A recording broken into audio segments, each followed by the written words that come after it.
सर्वोच्च बलिदान।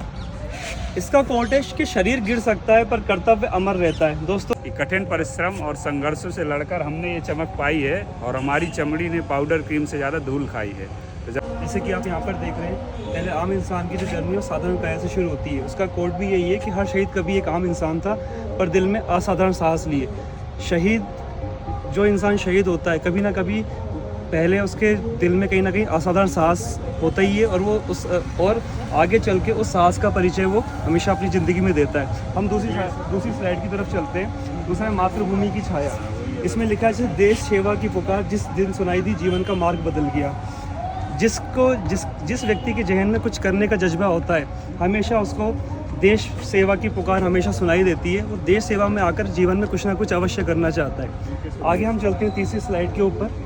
उसके बाद देश सेवा के बाद आता है आपका कठोर प्रशिक्षण।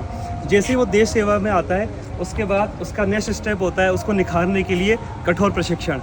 तो जीवन में कुछ ना कुछ पाने के लिए, कुछ ना कुछ लाइफ में अचीव करने के लिए प्रशिक्षण का नहीं होना बल्कि कठोर प्रशिक्षण का होना अति आवश्यक है। जितना घड़ा मिट्टी में तपेगा उतना ही ज़्यादा वो आगे चल के परिपक्व होगा और मजबूत बनेगा। फिर आगे देखो, ये इंस्पेक्टर साहब जो अभी बोल रहे थे प्रशिक्षण का, इस पर मेरे को ये याद आ रहा। वर्दी वाले हैं कि कठिन परिश्रम और संघर्षों से लड़कर हमने ये चमक पाई है और हमारी चमड़ी ने पाउडर क्रीम से ज़्यादा धूल खाई है। तो जब मैदान में जवान ट्रेनिंग लेता है तो धूल खाता है, इसलिए उसको चमकता है। इसके बाद कठोर प्रशिक्षण के बाद जवान उतरता है जनहित रक्षण में। जन सेवा ही धर्म है और कर्तव्य उसकी पूजा बन गया। दोस्तों, धर्म वह गुण होता है जो धर्मत्व धारण करता है और सही धर्मत्व है जन की सेवा करना, आम जन की सेवा करना। और मध्य प्रदेश पुलिस के जवान जब से हमारा देश आज़ाद हुआ है, हर जन की सेवा कर रहे हैं। इसके बाद हम बात करते हैं दुर्गम डगर की, क्योंकि मध्य प्रदेश में कुछ ऐसे ज़िले हैं जो बहुत ज़्यादा सेंसिटिव माने जाते हैं, जैसे बालाघाट और डिंडोरी और मंडला एक नक्सल प्रभावित ज़िले माने जाते हैं। जब जंगलों में खामोशी बोलती है तो वही सबसे बड़ा रण क्षेत्र होता है। दोस्तों, जब हमारा अदम्य साहस लेके एक साधारण आदमी जिसमें असीम साहस था, वो दुर्गम डगर के क्षेत्रों में जाता है, तो उसी असम और अदम्य साहस के साथ वो उस चैलेंजेस, उन चुनौतियों का सामना करता है। इसके बाद हम आगे चलते हैं अडिग सफ़र। दोस्तों, चुनौतियां सामने आई, लेकिन चुनौतियों का जो व्यवहारिक रूप उसको तब समझ में आता है जब वह उसको व्यवहारिक रूप से उसको उन चुनौतियों का सामना करता है।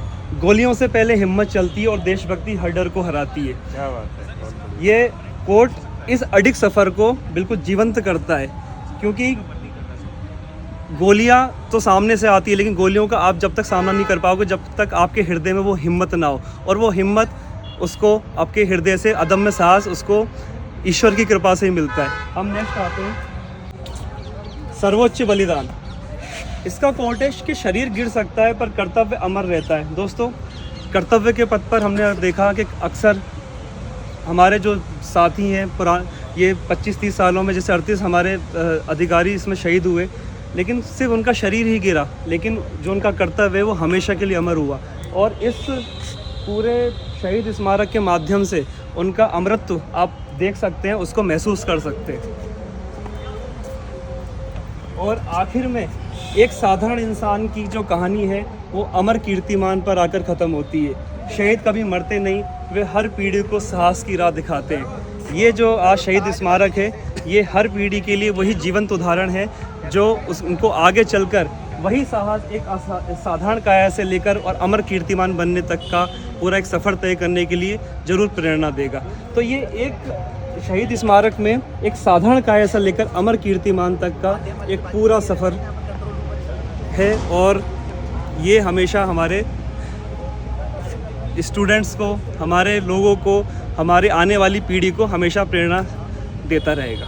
जय हिंद। बहुत सुंदर बनाया और आपने जो इंस्पेक्टर साहब ने एक्सप्लेन किया वो बहुत ही सुंदर है। देखिए, शहीद इंसान जब होता है तो वो सच लिखा है कि शहीद कभी मरते नहीं है, तो वही है और इस तरह से अमर हो जाते हैं। आज 30 साल बाद भी मैं उन्हें याद कर रहा हूँ, उनकी गुणगान कर रहे हैं हम लोग, बखान कर रहे हैं, और हमारी आने वाली पीढ़ी भी उनके गुणों का गुणगान करेगी। जय हिंद।